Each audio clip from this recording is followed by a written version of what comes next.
अब भाग दो धारा 58 धारा 63 द्वितीयक साक्ष्य का। भाग 2 में हम आपको क्या बताएंगे, द्वितीयक साक्ष्य के अंतर्गत क्या क्या आता है। तो सबसे पहले हम पढ़ेंगे दस्तावेजों की प्रमाणित प्रतियां। क्या पढ़ेंगे हम सबसे पहले, दस्तावेजों की प्रमाणित प्रतियां।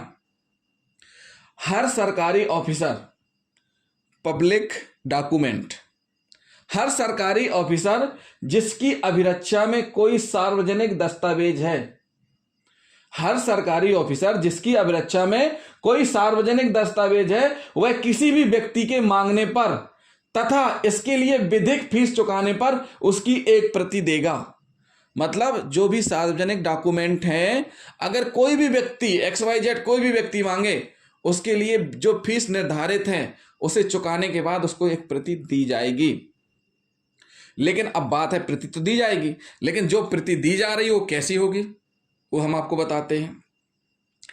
ऐसी प्रति मूल प्रति से तैयार की जाएगी।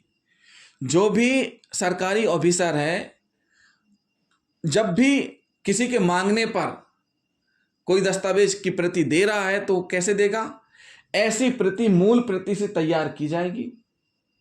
दूसरी कंडीशन, सत्य प्रतिलिपि देने का प्रमाण लगा दिया जाएगा। मतलब वो ट्रू कॉपी या अलग से प्रमाण पत्र चाहे तो प्रमाण पत्र भी दिया जा सकता है, लेकिन प्रमाण जरूरी है कि सत्य प्रतिलिपि देने का प्रमाण लगा दिया जाएगा।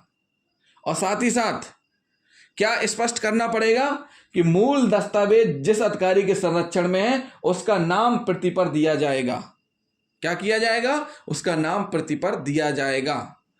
उसी ऑफिसर की मोहर सील प्रति पर लगा दी जाएगी जिसकी अभिरक्षा में वो पब्लिक यानी सार्वजनिक डॉक्यूमेंट हैं। अगला पॉइंट, प्रमाण पत्र के साथ किसी न्यायालय के समक्ष पेश किया जाए तो वह द्वितीय साक्ष्य के रूप में स्वीकार किया जाएगा। इन सारी कंडीशनों के तहत जो डॉक्यूमेंट किसी व्यक्ति के मांगने पर सरकारी ऑफिसर के द्वारा दिया जाएगा, जो उसकी अभिरक्षा में है, जब न्यायालय में पेश किया जाएगा तो द्वितीयक साक्ष्य के रूप में स्वीकार किया जाएगा। यह भारतीय साक्ष्य अधिनियम बताती है। और साथ ही साथ साबित करने के लिए जो दस्तावेज न्यायालय में पुटअप किए गए हैं द्वितीय साक्ष्य के रूप में, साबित करने के लिए उस व्यक्ति यानी ऑफिसर को बुलाया जा सकता है जिसने मूल प्रति का प्रमाणित प्रतिलिपि तैयार कर दी हो। क्या जरूरी है, मूल प्रति की प्रमाणित प्रतिलिपि तैयार करके दी हो। तो साथियों ये बहुत ही महत्वपूर्ण सेक्शन है, इसको अच्छे से पढ़िए, समझिए भी। क्या होगा तब, अगर न्यायालय में साबित करना है, साबित करने के लिए क्या जरूरी है, जिस व्यक्ति को बुलाना, किस व्यक्ति को बुलाना, जिसने वो सत्य प्रतिलिपि दी है। तो साथियों ये क्या होगा, एक पॉइंट, दस्तावेजों की प्रमाणित प्रतियां। क्या हो गया ये, दस्तावेजों की प्रमाणित प्रतियां। लेकिन कुछ चीजें हम आपको और इसी में बताने जा रहे हैं। किसी खोए हुए मूल दस्तावेज की रजिस्ट्री, किसी खोए हुए मूल दस्तावेज की रजिस्ट्रीकृत प्रति को साक्ष्य में नहीं दिया जा सकता जब तक कि उसका खो जाना साबित नहीं कर दिया जाता। क्या नहीं कर दिया जाता, जब तक खो जाना साबित नहीं कर दिया जाता। किसी निर्णय के अनुवाद की प्रमाणित प्रति को इस धारा के अर्थों में द्वितीय साक्ष्य नहीं माना गया है। क्या नहीं माना गया है, किसी निर्णय के अनुवाद को, कोई भी निर्णय है उसका अनुवाद, जो भी अनुवाद कर लिया जाता है, उसकी प्रमाणित प्रति को इस धारा के अंतर्गत द्वितीय साक्ष्य के रूप में नहीं माना गया है। न्यायालय के समक्ष प्रश्न यह है कि क्या गांव नौडेरा में, एक उदाहरण है, ग्राम नौडेरा में स्थित एक भूखंड यानी प्लाट का स्वामी है। एक व्यक्ति, न्यायालय के समक्ष प्रश्न है कि एक व्यक्ति एक गांव में स्थित प्लाट का स्वामी है। उस व्यक्ति की खतौनी की नकल ऊपर वर्णित प्रमाण पत्र के साथ कलेक्ट्रेट की अभिलेखागार रिकॉर्ड रूम से लेता है। यह नकल राजस्व अभिलेख का द्वितीय साक्ष्य होगी। मतलब कोई भी व्यक्ति जिसके नाम पे प्लाट है और उसने इन शर्तों के साथ जो हमने बताई है 1 से 5 तक की शर्तों के साथ वो प्राप्त करता है, तो ऐसी स्थिति में वह क्या होगा, वह नकल राजस्व अभिलेख का द्वितीय साक्ष्य होगी। क्या होगी, द्वितीय साक्ष्य होगी।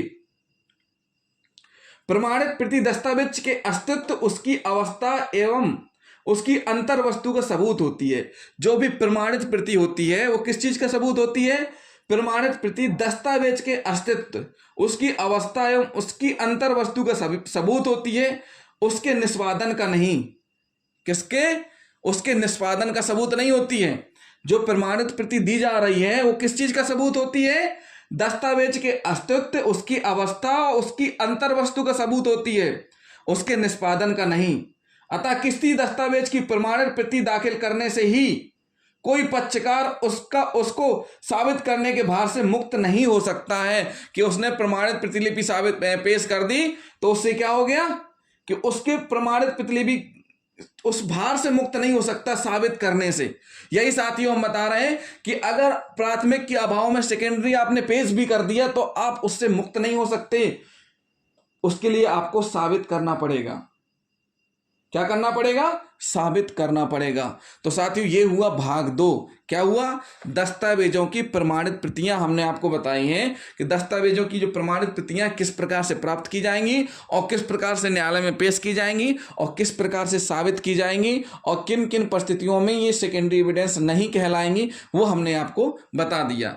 अब अगला जो हम बताने जा रहे हैं भाग 3, भारतीय साक्ष्य अधिनियम 2023 की धारा 58 और पहले वाला साक्ष्य अधिनियम की धारा 63 द्वितीयक साक्ष्य में हम पढ़ने जा रहे हैं पॉइंट नंबर 2, लेकिन भाग नंबर 3 है ये।